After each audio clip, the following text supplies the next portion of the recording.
अंग्रेजी जबान में shall has been, will has been, shall has या विल हैज और can has, may has been, shall has been, will has been वगैरह अल्फाज का वजूद नहीं है।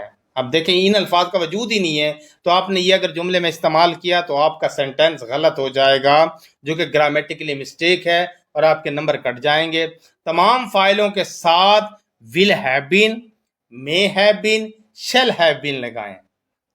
याद रखिए अंग्रेजी जबान में मनफी फिक्रा बनाते वक्त हेल्पिंग वर्ब के बाद पहले लफ्ज के बाद नॉट लगाते हैं और सवालिया फिक्रा बनाते वक्त हेल्पिंग वर्ब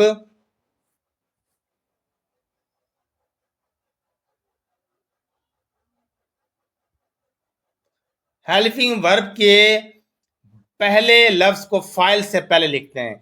अब देखो ये आपके इनकरेक्शन थे। He will has been working since Monday, he will have been working since Monday. अब देखें यहाँ विल हैज लिखा है जो कि गलत है, विल हैज का तो कंसेप्ट ही नहीं है, विल हैव आएगा। It may has been raining since last night, it may have been raining since last night. यहाँ पर मे हैव है, will have, may have. She will has गलत है, she will have gone to Lahore.